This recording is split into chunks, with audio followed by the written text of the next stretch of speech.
In order to go viral online, this reckless magician arrogantly went to a prison and volunteered to be locked up because he wanted to perform an escape from prison magic act. He told the warden that as long as he lets him sit in jail, he will pay him a huge sum of money. At first, the warden hesitated, saying that he hadn't committed any crime, so he can't abuse his power just to lock him up. The magician then began to insult the warden, calling him a coward and sneering that the prison was so lousy it couldn't even hold a man, and he dared the warden to lock him up so he could test the place's quality. The magician went on to tell the warden that he could punch him once to vent his anger and that he would not press charges. You get to take a free punch. The warden had never met such a provocative man in his entire life. Unable to stand it any longer, he gave the magician a heavy punch to teach him the price of being insolent. Then he thoroughly searched the magician and locked him in the most secure solitary cell, charging him with disturbing public order. But what the warden didn't know was that the magician had hidden his lockpicking tools inside his throat. For luck. As a result, the magician successfully escaped from the prison and instantly became famous. Later, he went on to become the greatest magician in the world, bar none. Throughout his life, he created countless legendary tricks that no one could ever decipher. He was adored by the rich and powerful and became an honored guest of leaders from all over the world. His full name was Harry Houdini. Houdini was born in Budapest, Hungary, into a Jewish family. His father was a Jewish rabbi somewhat similar to a priest. In 1886, when Houdini was 4 years old, his father offended a powerful person, so the whole family emigrated to Appleton, Wisconsin, in the United States. Houdini's childhood was full of hardship. He sold buns and worked as a shoeshine boy. He and his younger brother loved watching street magic shows. One day, while watching a cutting-a-person illusion, Houdini was chosen as the lucky audience member to assist the magician. That moment made him wonder, could he also make money through magic? Houdini was a man of action. Once he decided something, he did it right away. He quickly taught himself some basic tricks and began performing on the streets. He was very talented, and his shows were quite successful. People admired how well-behaved this young boy was, so they often rewarded him generously. Because of that, Houdini earned a fair amount of money. But unlike other kids who would splurge on food or toys, Houdini handed every penny to his mother as soon as he got home, showing how filial and devoted he was. Take it. I got another one. I heard it. Shake me. Harder, mama, harder. Erich, mein head. For any parent, nothing brings more joy than this. Other people raise children who are a burden, but she had given birth to a child who repays her kindness. A true prodigy. A few sips of milk as investment, she would joke, and now I'm getting lifelong dividends. Houdini was so devoted to his mother because she had always encouraged him since childhood.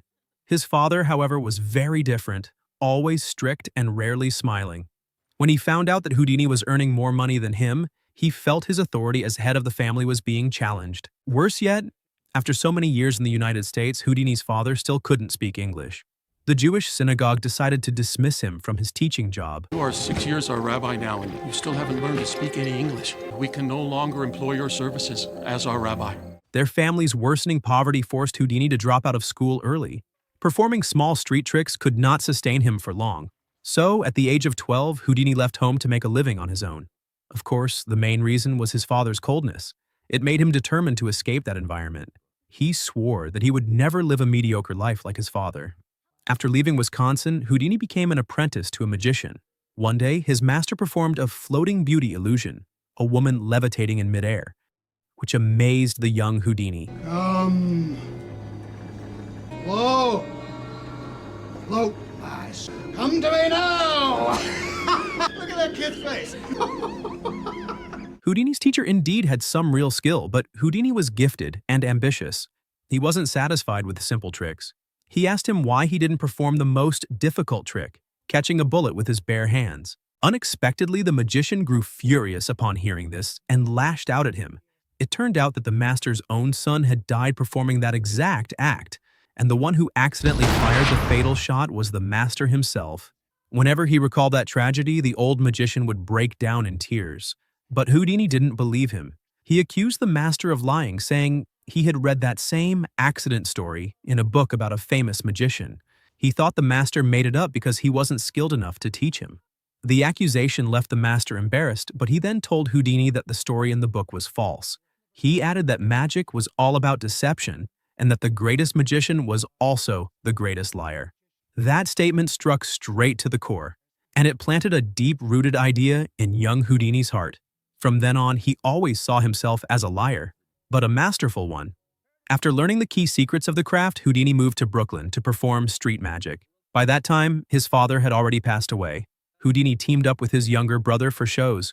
It was during this period that Houdini met the love of his life. Bess was a singer and dancer who happened to be performing nearby. She couldn't resist Houdini's passionate and persistent pursuit. The only thing more devastating than a punch to the gut is an arrow through the heart.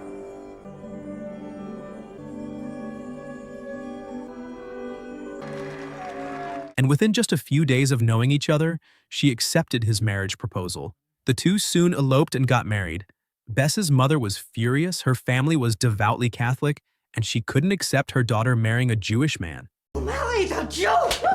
Get out of this house! You're going straight to hell! So Bess was kicked out of her home and had no choice but to travel and perform with Houdini. With Bess by his side, Houdini invented a new illusion, the vanishing and reappearing person trick. This trick required someone small enough to fit inside a box. His brother was too tall for the role, but Bess's petite figure was just perfect. So she replaced Houdini's brother and became Houdini's partner, which caused a rift between the brothers. Later, Houdini developed the handcuff escape trick, but those tricks were relatively easy to crack.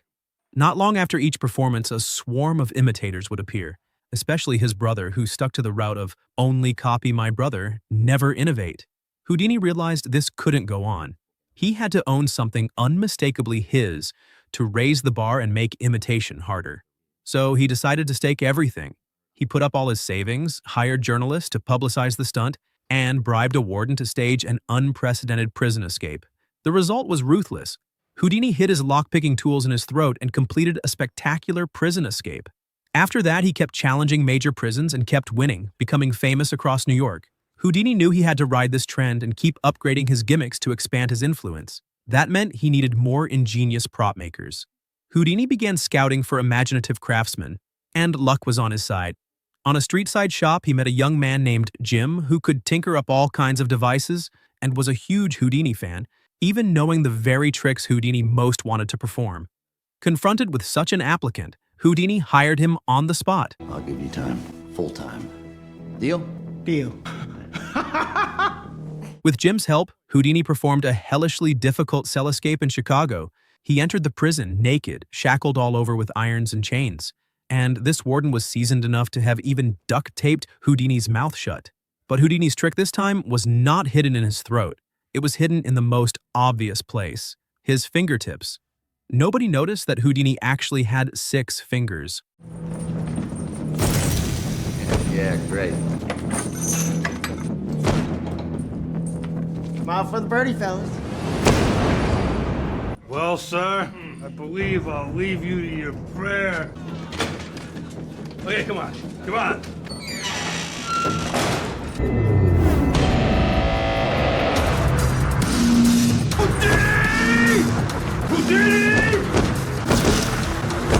Houdini invited the media, and with a few visually shocking lines and a provocative poster titled The Jailbreaker, he became a nationwide sensation, the talk of America. After he made it big, the first thing Houdini did was honor his mother. He moved her into a large villa and hired a butler in black to attend to her.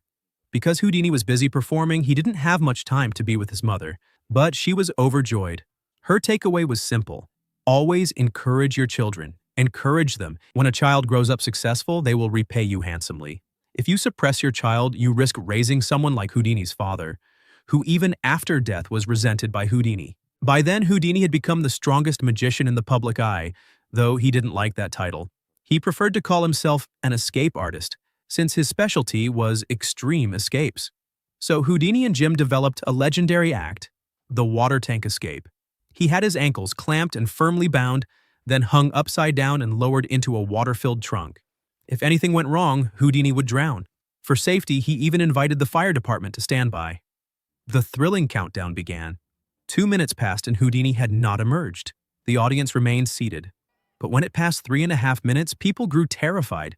It was near human limits. The whole audience leapt to their feet, demanding the firemen break the box and rescue him. What's going on? Something's wrong.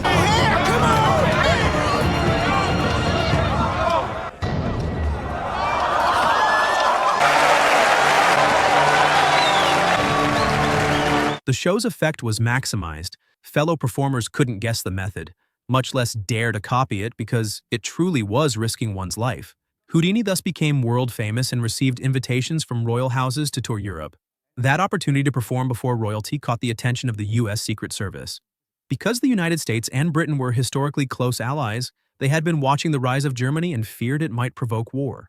They approached Houdini and asked him to act as a spy, to gather useful information while performing for the royals. The mission was extremely dangerous, but Houdini didn't hesitate to accept. He saw only the honor. Houdini was addicted to risk and felt that being a spy wasn't very different from performing magic. Both required secrecy, so why not take the challenge?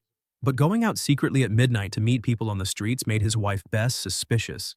She began to wonder if he was having an affair. Poor Houdini, though wronged, couldn't tell her the truth. He could only keep assuring her that he really wasn't cheating. Naturally, Bess didn't fully believe him, and a seed of doubt began to grow in her heart. Not long after, Houdini arrived in Germany, where he was to perform a private show for Kaiser Wilhelm II. However, the tricks he had performed before failed to impress the Kaiser. Not wanting to embarrass himself or fail his mission, Houdini decided to perform the bullet catch, one of the most dangerous illusions ever devised. In truth, he hadn't practiced it much, but once the bow is drawn, the arrow must be released. Houdini used an old-style rifle that had to be loaded first with gunpowder, then with a bullet. He asked the Kaiser to lend him one of his sharpshooters. After the marksman successfully hit a target to confirm the gun was in perfect working order, he reloaded it with powder and a bullet, this time aiming directly at Houdini. Houdini declared that not only would he be unharmed, but he would also catch the bullet with his teeth. The marksman was visibly nervous. After all, this was a celebrity. If he accidentally killed Houdini, the consequences would be disastrous. Fire the gun!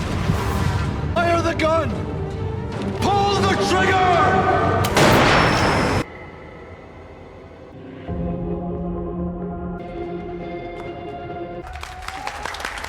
Is that the bullet? The bullet. Thank you, Your Majesty. The gun fired, and incredibly, Houdini remained completely unharmed.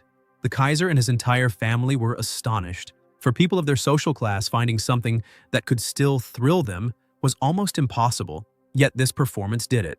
The Kaiser was extremely pleased, treated Houdini with great respect, and even invited him to observe a military exercise. During the event, Houdini overheard some critical information.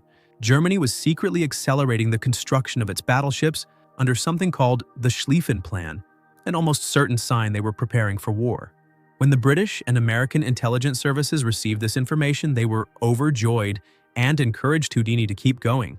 But Bess, back at home, had reached her breaking point. Houdini was constantly sneaking out at night or receiving mysterious letters written in code. Bess confronted him angrily, demanding to know what kind of shady business he was involved in. Having no other choice, Houdini finally revealed the truth to her. Soon after, he traveled to his next stop, the Russian royal palace, for another special performance. This time, the act was carefully designed. He asked every member of the Tsar's family to write down their wish on a piece of paper. Then he collected all the slips and randomly asked one of the princesses to draw one. Houdini couldn't read Russian, so he asked the Tsarina to translate. She said the wish on the chosen paper read, "Someone hopes the bells of the Kremlin will ring once more." The Tsar immediately said that was impossible. The Kremlin bells hadn't rung for centuries. The ropes were long rotten, and even the ladders leading up had fallen apart. But Houdini smiled confidently and told him to wait and see. He then performed a small illusion, twisting a handkerchief into the shape of a long rope and invited the princess to help pull it. Pull the rope. Pull the rope. The wonders never cease. The sound of Kremlin bells echoed through the air.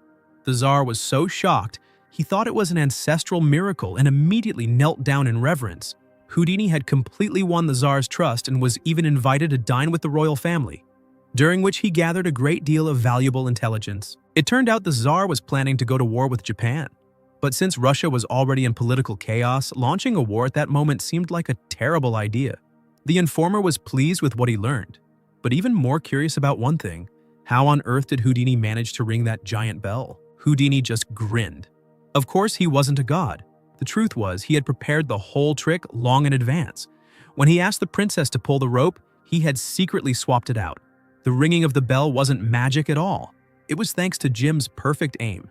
Houdini had already arranged for Jim to set up a silenced sniper rifle. The moment the princess pulled the rope, Jim fired a single shot right at the bell. So once the magic was revealed, it suddenly didn't seem that mysterious anymore. But the informer was impressed by Houdini's skills and came up with an even crazier idea. He told Houdini that in the German embassy in London, there was a copy of the Schlieffen plan locked inside a safe. He wondered if Houdini could steal it. Conveniently, Houdini was scheduled to perform in a London theater soon, the perfect chance to pull off the heist. During the show, he'd have an unshakable alibi. The plan sounded insane. But for a man who lived for danger, Houdini agreed instantly. On the day of the London performance, shortly after the show began, Houdini had already escaped from the onstage safe. Jim told the audience that the oxygen inside could only last 10 minutes, meaning Houdini had to return before then, or he'd suffocate. Meanwhile, Houdini was sprinting across rooftops, vaulting over walls, and leaping onto the balcony of the German embassy. He slipped into the ambassador's office, found the safe, and called for his old locksmith partner. To their surprise, the safe wasn't even locked. Houdini chuckled and quickly slipped inside to find the documents. But just then, footsteps approached. The German ambassador was coming in with a gorgeous lady on his arm, ready for some diplomatic activity. Suddenly, he remembered he hadn't locked the safe. He slammed it shut with a loud clang, trapping Houdini inside. Panic set in. The safe was small and the air inside was running out fast. Back in the theater, the audience was growing restless and Houdini's wife was fuming. It was their 10th wedding anniversary and she was sure he had forgotten. Inside the safe, Houdini desperately tried to hypnotize himself, repeating over and over that he was the strongest mind. He forced himself to recall the lock's inner structure, burning every brain cell he had left. Luckily, the ambassador soon decided his office wasn't the best place for romance and took the lady elsewhere. That gave Houdini one last shot. With sheer willpower and insane luck, he finally cracked the complex lock open and escaped.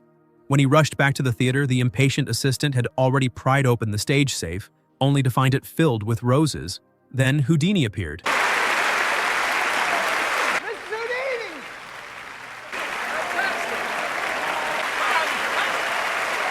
What does it say, honey? Thank you for the 10 most wonderful years of my life, Harry. Covered in sweat but smiling, and gave an emotional speech to his wife, presenting her with a diamond necklace for their 10th anniversary. After that, everyone could only sigh.